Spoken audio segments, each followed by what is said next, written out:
கர்த்தர் சாந்த குணமுள்ளவர்களை நியாயத்திலே நடத்தி சாந்த குணமுள்ளவர்களுக்கு தமது வழியை போதிக்கிறார். கர்த்தருக்குள் பிரியமானவர்களே, உங்கள் அனைவருக்கும் இனிய காலை வணக்கங்கள்.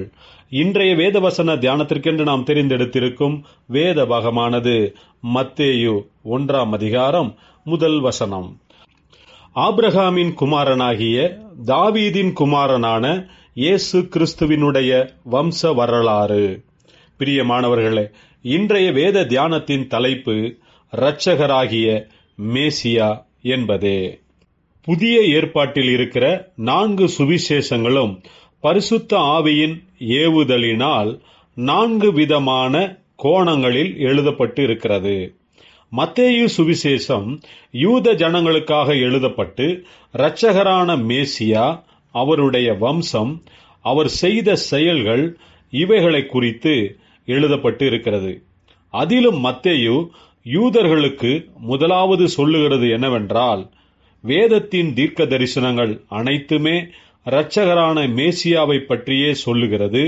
அதில் வரப்போகிற மேசியா தாவீதின் வம்சத்தில் வருகிற ஆபிரகாமின் குமாரன். அதனால்தான் மத்தேயு தன்னுடைய சுவிசேஷத்தின் ஆரம்பத்தில் ஆபிரகாமின் குமாரனாகிய தாவீதின் குமாரனான இயேசு கிறிஸ்துவனுடைய வம்ச வரலாறு என்று ஆரம்பிக்கிறார்.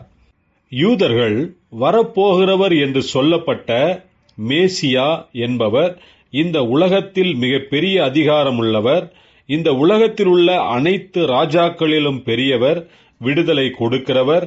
அவருக்காக யூதர்கள் காத்திருந்தார்கள். ஆனால் இயேசுவோ தாழ்மை உள்ளவராக தம்மை தாமே சிலுவை பரியந்தம் தம்மை தாழ்த்தி கொண்டவராக இந்த உலகத்திற்கு வந்தார். இரட்சகராக ஏற்றுக்கொள்ளவில்லை. நம்மீது அன்புள்ளவராக நமக்காக இயேசு தம்முடைய ஜீவனை கொடுத்து நம்மை மீட்கும்படியாக வந்தார். உலகத்தை ஜெயித்தார், மரணத்தையும் இருளையும் ஜெயித்தார். இந்த மேசியா இயேசு முழு உலகத்திற்கும் நம்பிக்கையை ஏற்படுத்தி இருக்கிறார், சமாதானத்தை கொடுத்திருக்கிறார். இவரே நித்தியமான இரட்சகர்.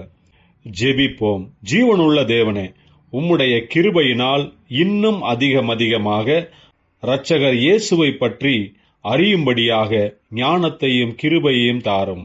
இயேசு கிறிஸ்துவின் நாமத்தில் ஜெபிக்கிறோம் நல்ல பிதாவே. ஆமென்.